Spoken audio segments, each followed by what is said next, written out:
All right, let's move on to the other one that's happening on Tuesday. That will be February 22nd. It is Villarreal taking on the mighty Juventus. Now, Juventus, just to give everybody some context, have suffered back-to-back, I guess we could call it humiliations, because they've invested so much money and they bought Cristiano Ronaldo to win Europe's biggest prize. But they've lost at this round of 16, the last 2 years. They're going to be looking to qualify for the quarterfinals first time since 2019. And that's where actually, when they got to the quarterfinals 2019, they lost to Ajax. Ajax was on that great run, and they actually should have beat Spurs to get to the final, but we're a little unlucky that Lucas Moura exists. But now, based on that, I think that's where Ajax was like, we should get this De Ligt guy. He seems pretty good. Now, Juve's like recent European failure has really kind of seen or symbolized their demise from like a powerhouse to, at least in Europe, a little bit of borderline mediocrity. That sounds pretty harsh, but it feels like there's a little bit more hope now with Vlahovic, with Zakaria, Villarreal. Let me say it like this: Juve just coming off on the weekends, 1-1 draw against Torino in the Turin derby. Not a big shocker for me. I wouldn't read too much into that because a derby game is always a little bit different than any other games out there. Villarreal, though, big 4-1 win this past weekend, and did it in real style with Arnaud Danjuma, who ended up having his first hat trick in La Liga. And if you want to get an interview with him, Luis Miguel Echegaray sat down with him, so I highly suggest you go check that out. I think once you see that, you'll be a fan of Danjuma after you watch that interview. So I think you should go make that happen. What are you feeling about this game in particular? This game is in Spain. Unai Emery, obviously Villarreal are the reigning Europa League champions. Do you think there's an edge for either one of these teams? This is one I found really hard to put my finger on. And I mean, even like a week ago, I was quite confident about Juventus. It felt like they were going somewhere. And, I think, as you mentioned with Torino, but also with the draw against away to Atalanta the week before, neither of those are bad results. They're just not, they're not good.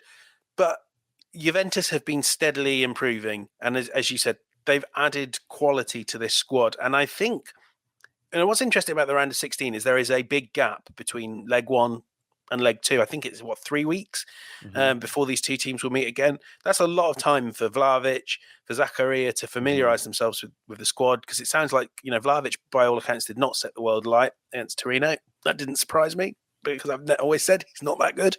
But anyway, I think it just gives more time for Juventus to settle. So I think they would be relatively happy to come back from Villarreal with the draw. Equally, something has really clicked with Villarreal. I kind of struggle to understand it, but we have to remember, when this Champions League group stage ended, we were talking about, well, will we see Unai Emery next year in the knockout stage, because they were doing so poorly? But they've really clicked into gear. A team I'm kind of going into with my eyes open a bit, but you look at the results: winning away at Betis, away at Granada, who may not be the force they were the season before last, but tough place to go. And then, drawing with Real Madrid. The form book says, do not rule out Villarreal at your peril. And I think we know Emery knows how to run a two-legged European tie. It's been quite a while since he's lost many of them. Yeah, and some fun facts. So I'll give you guys some more context, which I think adds some intrigue to everything. This is Villarreal and Juve are the only round of 16 opponents that have never played against each other before. That's a fun one. The Yellow Submarine, as Villarreal is nicknamed, have only made it this far twice previously, and they ended up winning on each occasion to get to the round of 16 before losing to Arsenal in the quarterfinals. I remember it well. Jens Lehmann saved the penalty. But this is their first appearance in 13 years in the knockout rounds, whereas this is their 8th season running that they've been into this part of round of 16.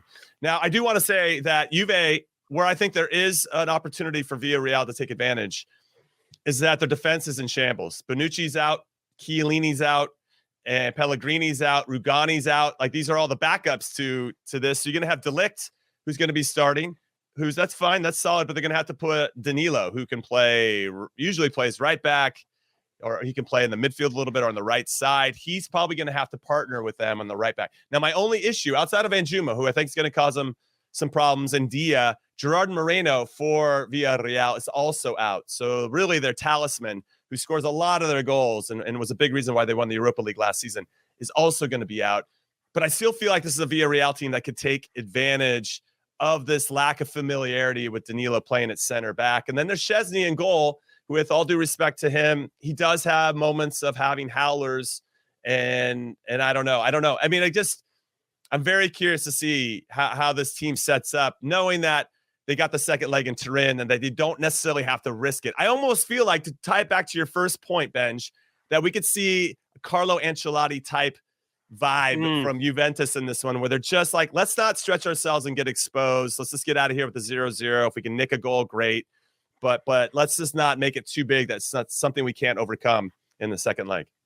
Yeah, I think exactly that. I mean, Allegri has been known to do that anyway. He's a manager that kind of is very comfortable setting his side up to defend. And, listen to all that.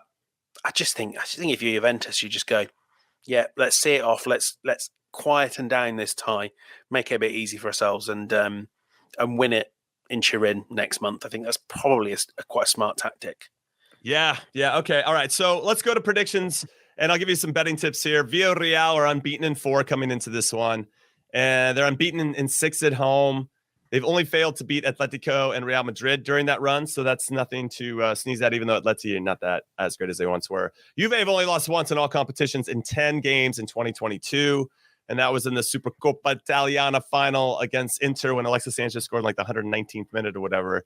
But they did drop some points this past weekend. Maybe Vlahovic did show some vulnerabilities that maybe, to Benge's point, he's not as good as everybody thinks he is. I think that's just you being a bitter Arsenal fan, Benge, that you didn't get him in your team. I was saying as you watch Lacazette missing sitters or whatever it may be. I was saying this when Arsenal thought they might have a chance to sign him. He ain't it.